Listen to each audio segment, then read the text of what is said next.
Chapter 6. Fractures 5:30 a.m. The Timawa dining hall smells like industrial soap and yesterday's rice. I'm so tired I could sleep standing up. Actually, I might be sleeping standing up. My eyes keep doing that thing where they're open but not processing information. I've had maybe 3 hours of sleep total, and 2 of those were technically just me lying awake staring at the ceiling of my Maharlika quarters while replaying the ball disaster on loop. Lucia, you're putting salt in the coffee. I blink. Look down. I am, in fact, putting salt in the coffee urn. Sorry. I grab the sugar instead. My hands shake. From exhaustion or leftover adrenaline from last night? I'm not sure. Didn't sleep much. None of us did, Celeste says quietly. She's chopping vegetables with mechanical precision, her usual cheerfulness dimmed. The ball ran late. By the time we finished cleaning up and got back to the dorms, it was almost 2. 3.5 hours of sleep for them then. And they still have to prep breakfast service for the Maharlika students who probably slept until noon. The unfairness of it sits heavy in my chest. Keiran comes in carrying a sack of rice that probably weighs more than I do. He sets it down with a thud that rattles the prep tables. Morning, he grunts. Doesn't make eye contact with anyone. You okay? I ask. Fine. He starts measuring rice into the cookers. His movements are stiff, angry. Just fine? He's not fine. None of us are fine. Liliana appears last, looking like she wrestled her hair into submission and lost. She's got her sprites with her. Tiny glowing things that usually seem happy, but today just look exhausted, like they absorbed their summoner's mood. So, she says, pouring herself coffee that's definitely more salt than sugar, but she drinks it anyway. We gonna talk about last night or just pretend it didn't happen? Silence. Because I vote for pretending, she continues. Pretending is great. I love pretending. Let's all just pretend that Luna Silvera didn't show up looking like the moon had a baby with a constellation and then proceed to call us machinery. My stomach drops. Lily, Celeste starts. No, seriously, machinery, like we're equipment, like we're... She stops herself, takes a breath. Sorry, I didn't sleep well. None of us did, Keiran repeats, still not looking up from the rice. More silence. Just the sounds of food prep and our collective exhaustion. I should say something. Should defend Luna Silvera somehow, or at least try to shift the conversation. But what can I say that won't make it worse? Tell them it wasn't really you, Gemini suggests in my head. The glamour took over. You didn't mean it. And how exactly would I explain knowing that without revealing everything? She seemed different at first, Liliana says eventually. Quieter. When she came down those stairs, the way she looked at us, not through us like most Maharlika. Actually at us, like she saw us. Maybe that was part of the act, Celeste says. Her knife work gets more aggressive. Make the servants feel seen, then remind them of their place. Very effective manipulation. Or maybe she just slipped, Keiran offers. Got tired, said what she actually thinks. At least she's honest about seeing us as machinery instead of pretending we're people. Each word is a knife, and I deserve every one. Where were you during all this, Lucia? Liliana asks suddenly. You never said. We looked for you after but couldn't find you. My mouth goes dry. I was serving the faculty section, other side of the ballroom. Didn't see much of the main floor. Good save, Gemini comments. Quick thinking. I hate how easy lying is becoming. Lucky you, Celeste mutters. You missed the whole spectacle. I heard about it, though, I add carefully. This morning, people are talking. Of course they are, Liliana's sprites dim further. Luna Silvera's debut, historic, dramatic, perfectly designed to remind everyone exactly where we stand in the hierarchy. Maybe she's not as bad as... I start, then stop, because how would I know? As far as they're concerned, I wasn't there. Not as bad as what? Celeste looks at me directly. Not as bad as every other legacy heir who's walked through here? Not as bad as the system she represents? Not as bad as calling us machinery to our faces? I can't answer. Can't defend myself without revealing myself. So I just turn back to the coffee urn and try not to cry into the industrial-sized percolator. The trials start in 2 weeks, Keiran says, changing the subject. We should focus on that, On surviving that. Surviving being the key word, Celeste agrees. Because the Maharlika have been training for months. They have family artifacts, professional tutors, advanced binding techniques. We have, what, talent, determination, a prayer to gods who abandoned us centuries ago? We have each other, I offer weakly. That's sweet, Lucia, really.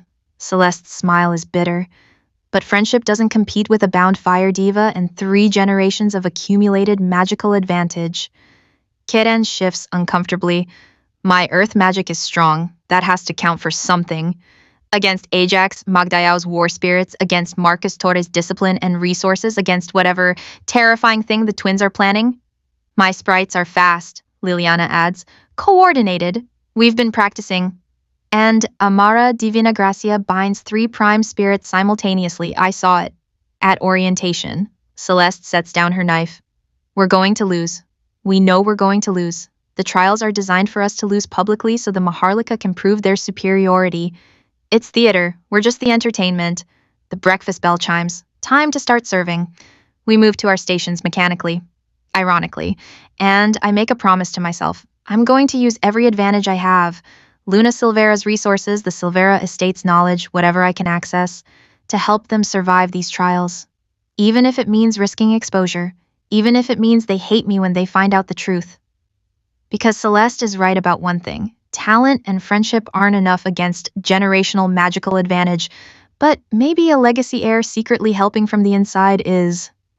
3 hours later, I'm Luna Silvera again. The transformation in the bathroom is quick now. Practiced. Pag Bailo, the silk cool sensation, the posture straightening, the face shifting. I check my reflection. Perfect. Polished. Everything Lucia Cruz isn't. I hate how easy this is becoming. The Maharlika Wings Orientation Hall is nothing like the Timawa classrooms.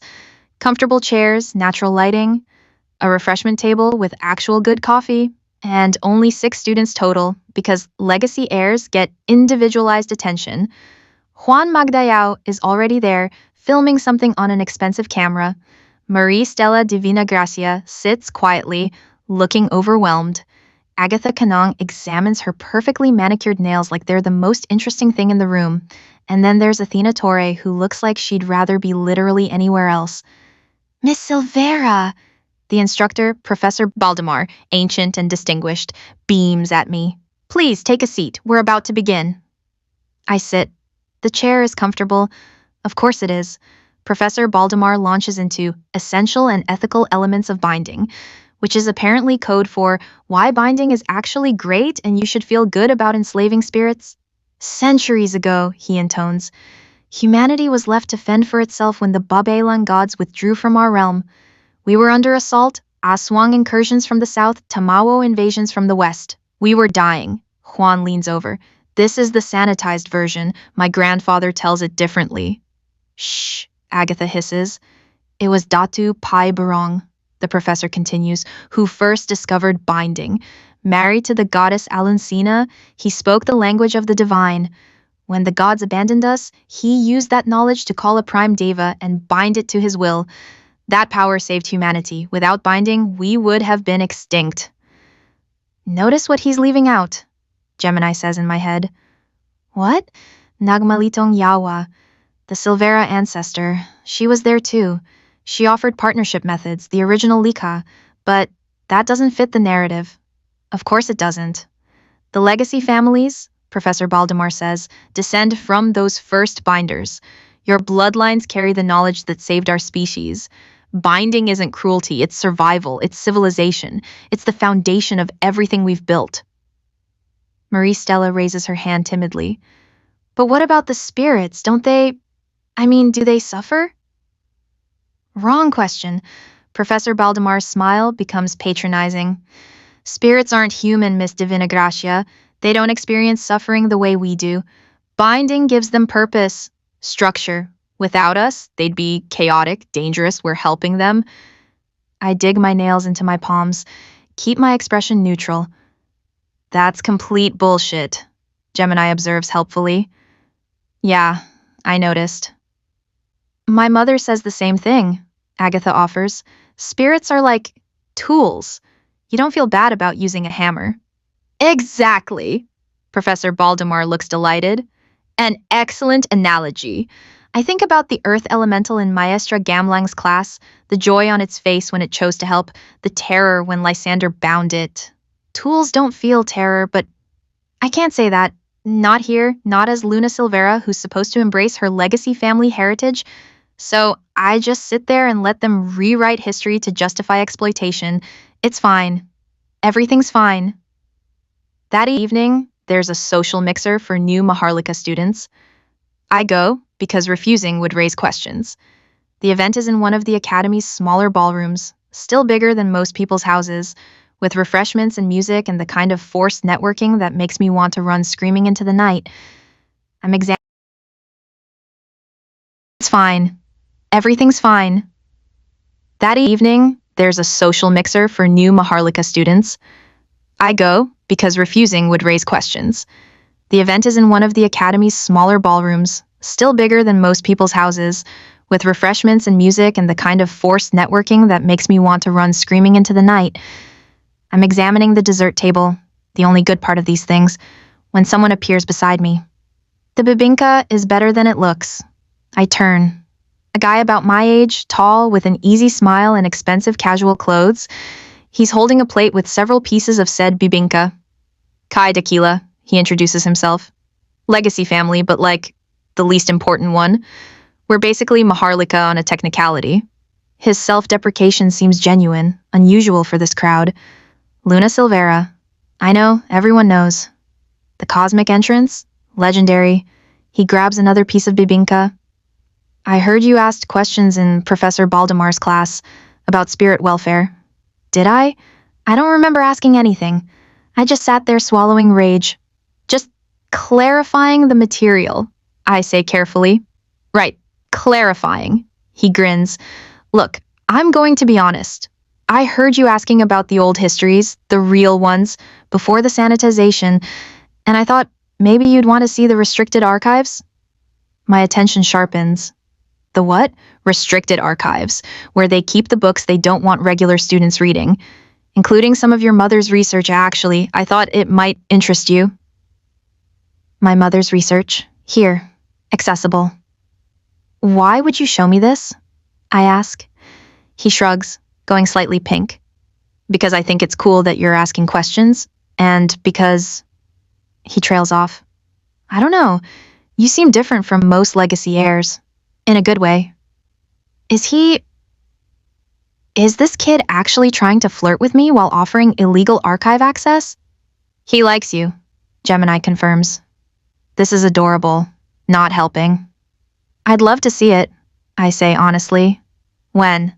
Now? He checks his watch. The librarian leaves at 8. We'd have about an hour. I should say no. Should be careful. Should not go sneaking into restricted sections with boys I just met. But my mother's research.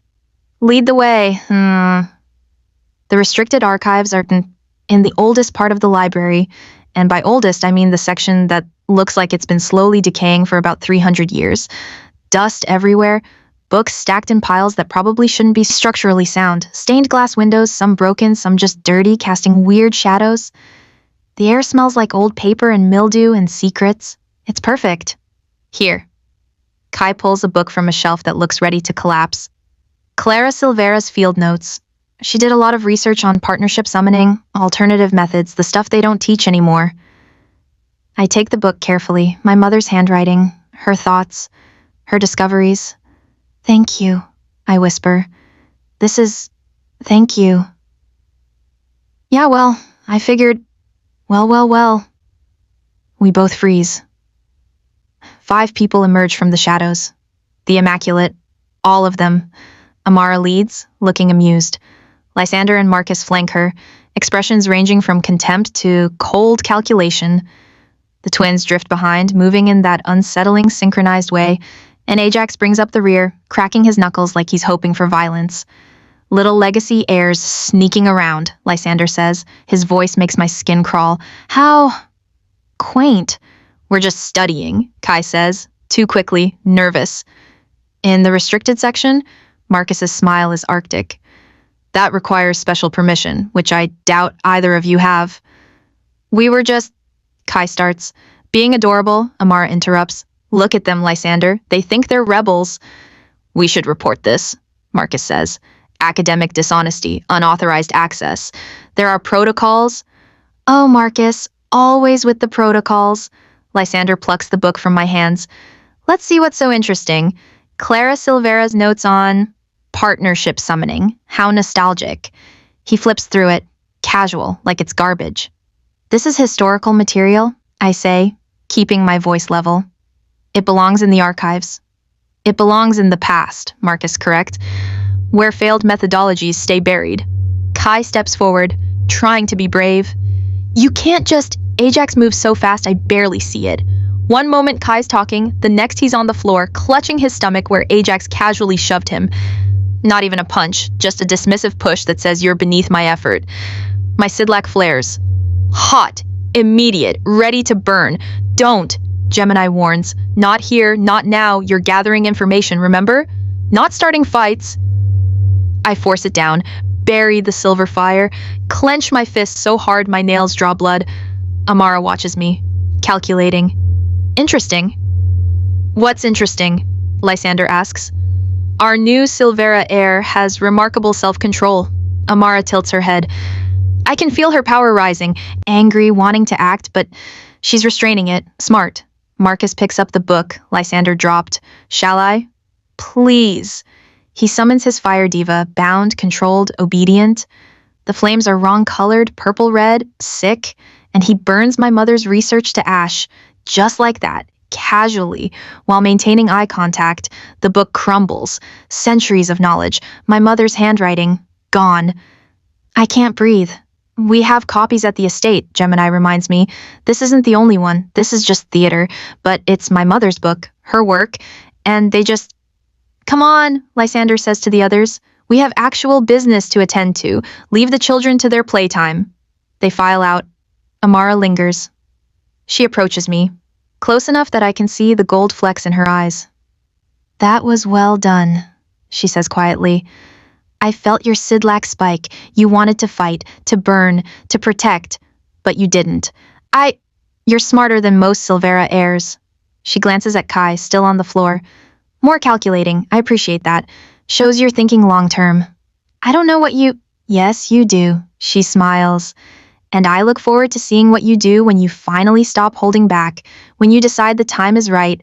I'll be thrilled to accept your challenge when it comes. She starts to leave, then pauses. Your power is extraordinary, Luna Silvera. I felt it, raw, vast, barely contained. Her smile sharpens. Use it well, or it'll consume you. Then she's gone, and I'm left standing in the ruins of my mother's work, shaking with suppressed rage while Kai groans on the floor and Gemini whispers warnings in my head. I help Kai up. You okay? Pride's hurt more than anything. He winces. Sorry, I thought we had time before they... It's fine. It's not fine. Nothing is fine, but I can't say that. Can't explain that I just watched them burn my mother's legacy while I stood there and did nothing because Gemini's right. Now isn't the time. But when is the time? When do I stop gathering information and start fighting back? When do I stop being Lucia Cruz the Observer and Luna Silvera the Revolution? I don't know. But standing here, in this decaying library, surrounded by ash and old books and broken windows, I make another promise. They'll pay for this, all of them. The immaculate, the binding system, the whole rotten structure. I'm going to tear it down.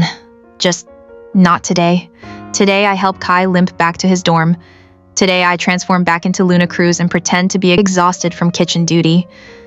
Today I lie to my friends about where I was and what I saw. But someday soon, the moon outside is waning, getting darker before it grows bright again. I understand the metaphor. Sometimes you have to survive the darkness before you can bring the light. I just hope I last that long.